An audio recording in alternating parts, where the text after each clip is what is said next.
अस्सलाम वालेकुम my dear students. तो आज मैं पढ़ाने जा रही हूँ क्लास सेकंड के English chapter number 7 page number 67 the elves and the shoemaker. ये एक स्टोरी है किसके, एक फेरी टेल्स के। ठीक है, तो फिर एलिफ्स हम बोलते हैं मैजिकल क्रिएचर्स को, यानी कि क्या, जो जिनके पास जादू होते हैं या फिर जो लोग मैजिक कर सकते हैं। ठीक है, और ये जैसे बोलूँ तो फिर जैसे छोटे छोटे बोने होते हैं ना, ये उनको कहते हैं। अगर हमारे ज़बान में बोले तो जिसे हम एलिफ्रू कहते हैं उसे भी बोल सकते हैं। ठीक है, तो फिर देखते हैं हम इस खूबसूरत से मैजिकल स्टोरी में क्या होता है और क्या लिखा हुआ है। Boris the shoemaker lived in a little house with his wife Emma. क्या था, एक बोरिस था, एक शूमेकर था जिसका नाम था बोरिस। वो एक छोटे से घर में रहता था अपने वाइफ के साथ, और उसके वाइफ का क्या नाम था, Emma. Boris and Emma were honest and hard working but they were poor.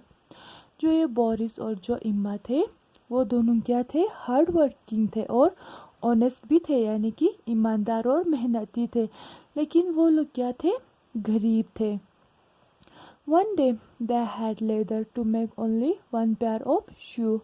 तो फिर एक दिन क्या हुआ, उनके पास सिर्फ इतना ही लेदर बचा हुआ था कि जिससे वो लोग एक पेयर ऑफ शू ही बना सके। ठीक है, यानी कि एक जोड़ा ही बना सके एक शूज़ का।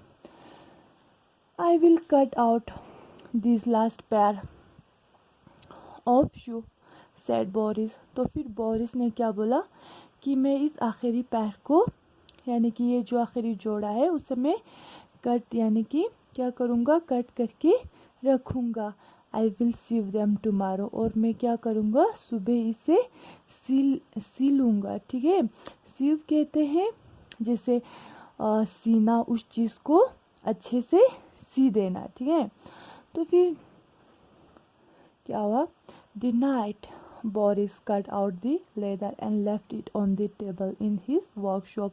उस रात जो बोरिस था उसने क्या किया, उस लेदर को काटा और अपने टेबल पे रख के आया जहाँ पे वो काम करता था। द नेक्स्ट मॉर्निंग ही went into his workshop to finish the shoes. तो फिर अगले सुबह वो अपने फिर से दुकान में चला गया। क्यों, ताकि वो जो उसका आधा बचा हुआ काम था उसे कंप्लीट कर दे। What did he see? A pair of new shoes. जब वो अपने शॉप में जाता है तो फिर वो क्या देखता है, एक नया जोड़ा, किसका, शू का।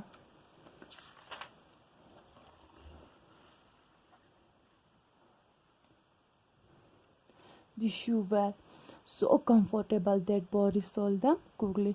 जो वो शू था वो क्या था, बहुत कंफर्टेबल, यानी कि जो पहनने में आसानी, मतलब आसान हो और कंफर्ट हो, वैसा वाला एक शूज़ था। तो फिर बोरिस उस शूज़ को जल्दी बेच पाया। ठीक है, यानी कि वो जो शूज़ था वो जल्दी सेल हो गया। He was so happy. जब वो शूज़ सेल हो गया तो वो बहुत खुश था।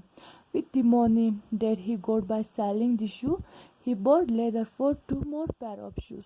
जो वो शूज़ था उससे जो पैसे आया, यानी कि उस शूज़ को जो बेच के पैसे आया उससे उसने और लेदर खरीदा।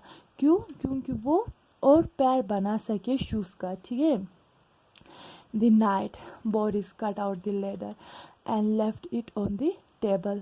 फिर उस दिन भी बोरिस ने क्या किया, उस लेदर को काट के अपने टेबल पे रख के आया।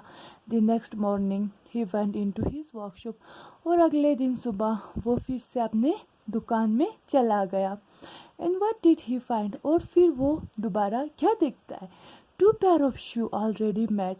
2 जोड़े शूज़ का फिर से बना हुआ है। Boris sold this shoes quickly too. Boris ने क्या किया, उस शूज़ को भी जल्दी से बेच दे। क्यों, क्योंकि वो भी उसी तरह कंफर्टेबल और ब्यूटीफुल होगा ना तभी। दे कंटिन्यूड फॉर मैनी डेज। तो फिर क्या हुआ, ऐसा लगातार बहुत दिनों तक हुआ कि जब वो लेदर काट के रखता था और शूज़ खुद ब खुद बन के उसके टेबल पे होता था। bought leather, cut it out and left it in the workshop. जैसे कि मैंने आप लोगों को बोला कि वो जो बोरिस था वो लेदर्स को काट करके अपने वर्कशॉप में रखता था, और जब वो दूसरे सुबह जाते थे the next morning again there was new shoe waiting on the table. सुबह फिर से क्या होता था, एक नया जूता उसका इंतज़ार कर रहा होता था. कहाँ पे, उसके टेबल पे. ठीक है. One day Boris said to Emma. एक दिन क्या हुआ, बोरिस जो था उसने अपने वाइफ को बोला इम्मा से, we must find out who make this shoes. तो फिर उसने बोला कि हमें पता लगाना चाहिए कि ये जो जूते हैं इसे कौन बनाता है. So that night they hide behind the door of the workshop. तो फिर उन दोनों ने उस दिन ये सोचा कि वो दोनों छुप के बैठेंगे. कहाँ, जो दरवाज़ा है उसके पीछे. ठीक है, दुकान के दरवाजे के पीछे. From there they could watch the table and not to be seen. जहाँ से वो लोग टेबल को अच्छे से देख सकता था, लेकिन वो लोग खुद क्या था, किसी को दिखाई नहीं देगा. ठीक है.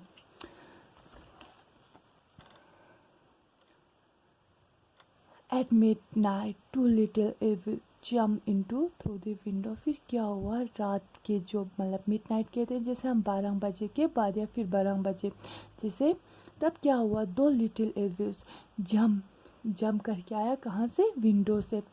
Evils were drawn clothes and they had no shoes but they were smiling. जो वो दोनों एविल्स थे उन दोनों ने क्या, ड्रॉन क्लोथ्स पहने हुए थे और उनके पैर में कोई जूता भी नहीं था, लेकिन वो लोग फिर भी स्माइल कर रहे थे. They skipped on the table and began to work on the leather.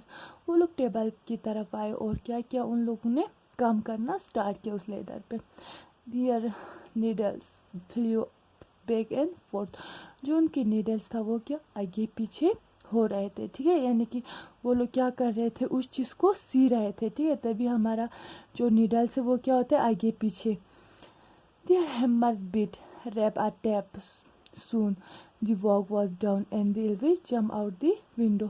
तो फिर जो उनका हैमर था उससे एक आवाज़ आ रहा था, टैप टैप का. हैमर कहते हैं हम किसे, हथौड़ी को. ठीक है, जब हम किसी चीज़ पे हथौड़ी को मारते हैं तब क्या उसका आवाज़ आता है, जैसे टैप टैप करके, वैसे ही आवाज़ आ रहा था. फिर उनका काम ख़त्म हो गया.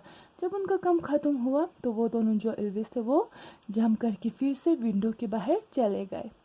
तो फिर ये कुछ साउंड्स है जो आप लोगों को खुद प्रैक्टिस करने, जैसे हैमर से कौन सा आवाज़ निकलता है, जब पानी टिप टिप करता है तो कौन सा आवाज़ आता है, जैसे सिक्के हमारे जेब में होते हैं तो फिर कौन सा आवाज़ आता है, जब कोई डोर खटखटाता है तो कौन सी आवाज़ आता है. ठीक है, ये सारे जो है ये आप लोगों को एक बार प्रैक्टिस करना है. The next morning Emma said, "We must do something for this helpful Elvis." तो फिर अगले दिन सुबह जो इम्मा यानी कि जो बोरिस के वाइफ था उसने बोला अपने हस्बैंड से, क्या, कि हमें कुछ करना पड़ेगा ताकि हम उनकी मदद कर सके. I will make new clothes for them. तो फिर उसने बोला कि मैं नए कपड़ा उनके लिए क्या करूँगा, सिलूँगा. ठीक है, यानी कि बनाऊँगा. I will make new shoes for them, said Boris. और फिर बोरिस ने बोला मैं भी उनके लिए नया जूता बनाऊंगा. When the clothes and shoes were ready, they left them on the table and hid behind the door again.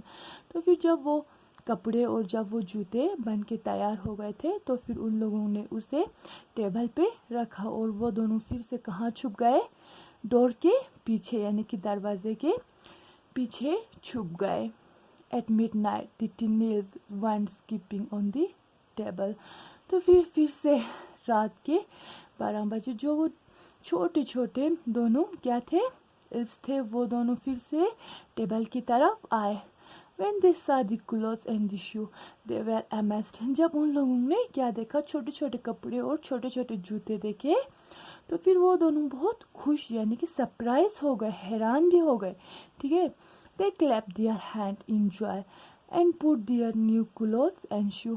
उन दोनों ने बहुत खुश होकर ताली बजाया और खुशी से वो जो कपड़े थे उनको पहना और जूते को भी पहना. ठीक है, very happily they skipped out of the window. तो फिर वो दोनों खुशी खुशी हंसते हुए विंडो के बाहर चले गए।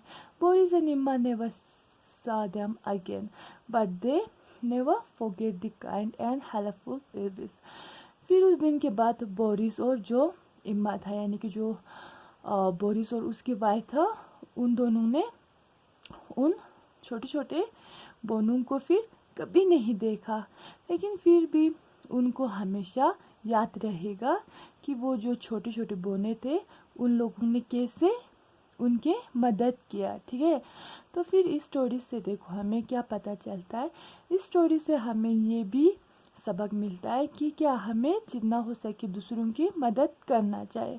तो फिर कभी न कभी इंसान अगर कोई हमारा मदद करेगा तो फिर हमें बैक उनके भी क्या करना चाहिए, मदद करना चाहिए। ठीक है, जैसे इस स्टोरी में हुआ, जो वो छोटे बोने दो थे, यानी कि जो एल्विस दो थे, वो उन दोनों की मदद कर रहे थे, किसके, बोरिस और इम्मा के।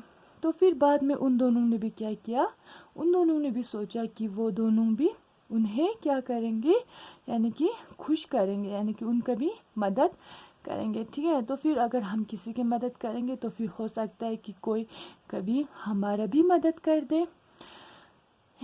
इसी बात पे रखते हुए, ठीक है, ये स्टोरी ख़त्म होता है। तो फिर कल हम करेंगे उनके क्वेश्चन आंसर्स वाला। और जैसे कि आप सभी को पता है, ये जो ग्रामर का पोर्शन ये सारा ये मैंने पढ़ा चुकी हूँ और ये मैंने लाइव क्लास में भी करवा दिया है। अगर फिर भी किसी को कोई डाउट रहता है तो वो मुझसे पूछ सकता है। बाकी थैंक यू।